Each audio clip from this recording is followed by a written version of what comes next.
역대 정부가 겪어왔던 대북 전단 문제를 더 이상 방치할 수 없습니다.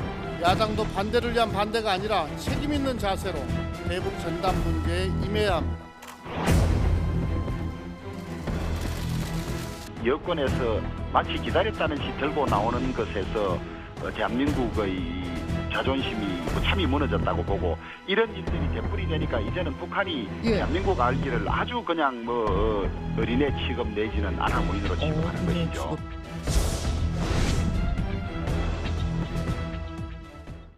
편집없는 날선 독구의 진수 라이브 설전 시간입니다. 정치구단 박지원 전 의원, 미스터 사이다 이재호 전 장관과 함께하겠습니다. 어서 오세요. 네, 오늘 북한이 그 남북 간의 모든 통신망, 연락통신망 차단 폐기하겠다고 했고요. 그리고 또 이제 밝힌 것이 대남 사업을 대적 사업으로 전환한다고 했습니다. 대적이라는 게 적대라는 표현이죠. 그렇죠. 예.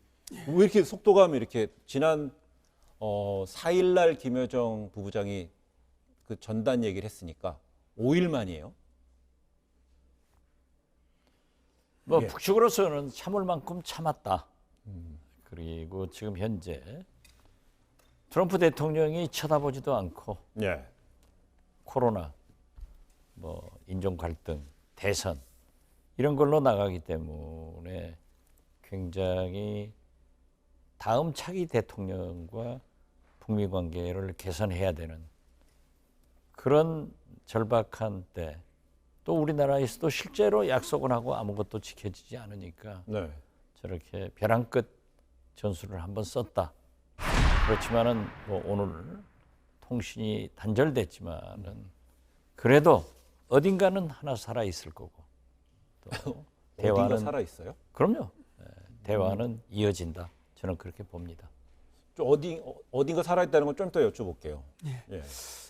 오늘 그 북한의 일련의 조치를 보면 북한 내부 사정이 뭐 좀 그만큼 급박하다 이런 인사를 주지요. 예. 네, 뭔가 저는 북한이 저렇게 나갈수록 남북 대화가 좀 절실하다, 뭐 이런 표현 아니겠습니까? 네. 거꾸로. 그런데 이제 북한이 저렇게 과민하게 반응하는 것에 대해서 우리 정부가 어떻게 반응하느냐가 문제인데, 나는 우리 정부가 좀 대범했으면 좋겠어요. 네. 예. 남북 대화가 절실하다 그러면, 남북 대화가 만약에 절실하다면은 그 전 단계가 있어야 되지 않을까요? 그러니까 북한과 우리 남한은 늘 저러한 고비를 수차 넘어왔습니다. 네. 이제는 넘지 말아야 될 고비를 또 한 번 맞이했는데, 네. 우리 정부가 차분하게 네. 조금 기다리면서 다시 대화를 제기해서 새로운 물꼬를 터야 된다. 네. 지금 그 방법밖에 없지. 뭐 전쟁을 하겠습니까? 뭘 하겠습니까? 그럼 지금 조금 전에 말씀하셨던 4개 통신 연락망 다 차단하고 폐기한다고 그랬는데 아직까지 하나 살아 있을 거는 뭐가 살아 있습니까? 그 김대중 정부 예. 때나 역대 정부에서 모든 것이 두절돼 있다. 하지만은 남북 간에 항상 연락할 수 있는 마지막 통신선은 있기 때문에 제가 구태여 여기서 얘기할 필요는 없지만은 대화의 길은 얼마든지 있다. 이렇게만 말씀드리겠습니다. 그럼 시청자 입장에서 더 이상 알면 다쳐요. 아니 그러니까 또 오늘 남북 관계가 조선통신문에서 자, 이렇게 북한에서 내는 거니까 이렇게 말했어요. 북한 노동당 중앙위원회 본관하고 청와대하고 연결된 망까지 명시했단 말이에요. 그렇죠. 그럼 거기에 그럼 회선이 하나 있고 2개가 또 하나 더 있나요? 2000년 6.15 남북 정상회담 후 예. 이러한 선이 연결됐지만은 다시 청와대 이 노동당 간에는 전화가 없었습니다. 네. 문재인 정부에서 굉장히 획기적인 진전을 가져온 것만은 사실인데, 네. 그렇게 있더라도 또 전화는 있다. 그러니까 너무 성급하게 낙담할 필요도 없고, 좀 북한이 저러할 때는 우리가 예. 한 발 뒤로 물러서 차분하게 대응하는 것이 좋고, 대화 길은 얼마든지 열릴 수 있다. 저는 그렇게 생각합니다. 예. 북한이 저렇게 나가는 거는 처음 있는 일이 아니니까 때만 되면 저렇게 나갔는데, 그거는 북한이 실질적인 남북 협상, 회담, 네. 실질적으로 북한에 도움이 될 수 있는 것을 한국 측에서 좀 해달라. 이런 일종의 속뜻이 담겨지지 않겠습니까? 그냥 예. 형식적으로 남북 간에 회담한다 이런 것이 아니라 또 남한은 미국과 입장을 또 갖춰야 되니까 그런 것에 얽매이지 말고 실제 북한에 도움이 될 수 있는 것을 대한민국이 도와줘야지 형식적으로 맨날 이렇게 한다 이런 거는 원치 않으니까 이번에 한번 세게 자기네들이 여러 가지를 이제 걸어 놓는데 네. 그러나 저는 저렇게 북한이 세게 나갈수록 뭔가 자기네들이 바라는 것이 좀 더 많다 이 말이니까 예. 나는 여기에 우리 남한 정부가 일희일비하고 끌려다닐 거 없이 좀 대범하고 초연하게 지금 전화선을 4개인가 5개는 불통했다 하지만은 사실 우리 국민들은 남북 간에 그런 연락선이 있는 줄도 모릅니다. 잘 남북 간에 그런 있는 줄도 모르고 또 남북 간에 그런 연락선이 있다 그래서 지금까지 북한이 남한에 할 소리 안 하고 청와대 욕 안 할까 안 하고 이런 것도 아니잖아요. 근데 그게 그렇게 새삼스럽게 무슨 경천동지할 일이다 이렇게 저는 생각 안 하는 게 좋겠다 이렇게 봅니다. 아주 좋은 말씀을 하셨어요. 저거예요. 그러니까 지금 대적 관계를 한다. 대적 관계다. 예. 적이다. 이렇게 표현했지만은 이거 과민할 필요 없다 이거죠. 거듭 말씀드리지만 우리 남한을 불바다 만들겠다. 라고 했지만은 지금 불바다가 됐습니까? 지금 노곤방초가 우거져 있지. 네.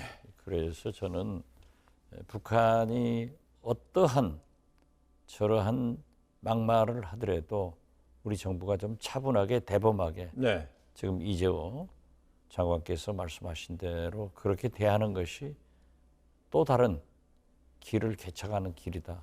그래 그러면요. 북한이 우리 보고 이제 대남 관계는 대적 관계로 돌린다 그랬잖아요.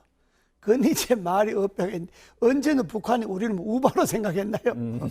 항상 북한은 우리 보고 항상 대적 관계로 생각했는 건데 저런 언어에 너무 현혹될 거 없다 이런 얘기. 그런데요.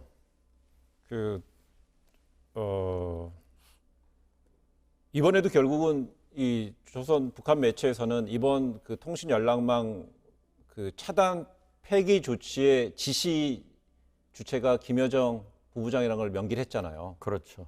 근데 그렇게 되면 일각에서는 저번 주에도 저희가 한번 했었잖아요. 김여정이 부상하는 부분에 대해서 이번에 남측에서 어떤 반응이 없으면 김여정이 직접 전면에 나선 것에 대해서 김여정은 북한 권부에서 그럼 타격도 우려되는 이른바 위험, 리스크를 떠안고 있는 거다 이런 시각은 어떻게 봐야 될까요?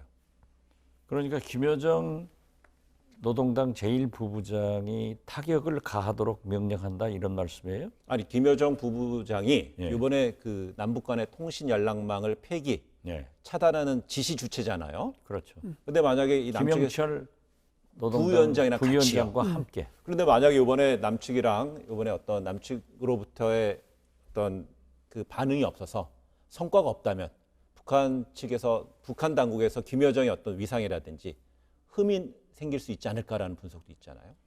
우선 김여정 제1부부장이 얘기를 해서 단절시켜버린 그 자체로도 북한 인민들이 특히 노동신문의 담화문으로 발표한 것 자체가 북한 내부의 인민들 통치용이 됐거든요. 이미 알려졌기 때문에. 그렇죠. 그렇기 때문에 일단 김여정 제1부부장이 얘기를 하면은 가차없이 실현되고 있구나 하는 것을 이제 알게 될 거예요. 물론 북한이 도발을 할 수 있다. 그런데 남북 간에는 특히 북한에는 우리에게 국지적인 도발은 있었지만은 전쟁은 없습니다. 우리는 미국에서 못하게 하니까 전쟁을 못하고 북한은 미국이 무서워서 못하는 거예요.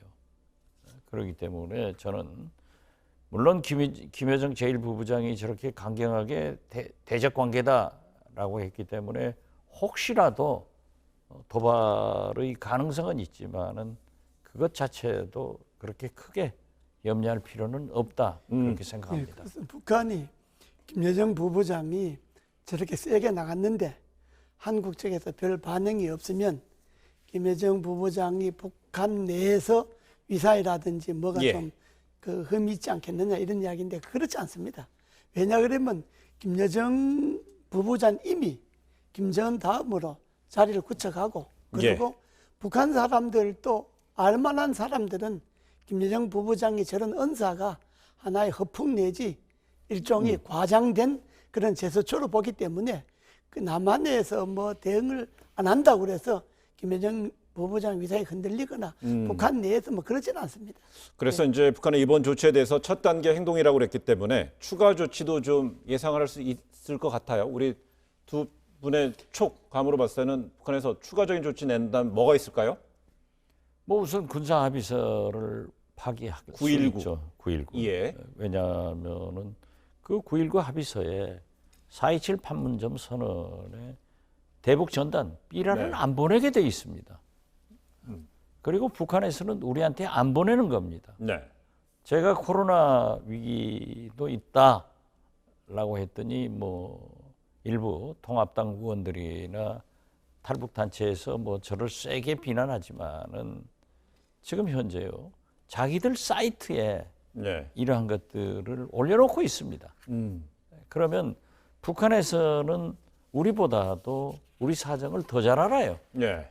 그러니까 자기들이 대비할 수밖에 없는 거고 거기에 단순히 삐라만 보내냐 하면은 물건도 같이 보낸단 말이에요.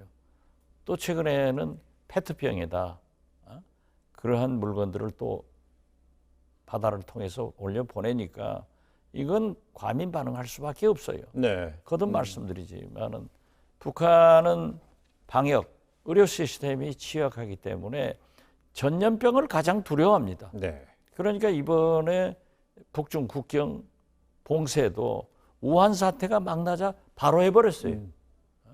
그렇죠.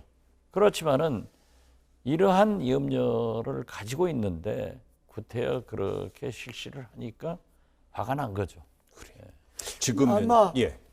김여정 이제 부부장이 저렇게 했는데 다음 조치가 뭐가 있을 수 있겠냐? 네.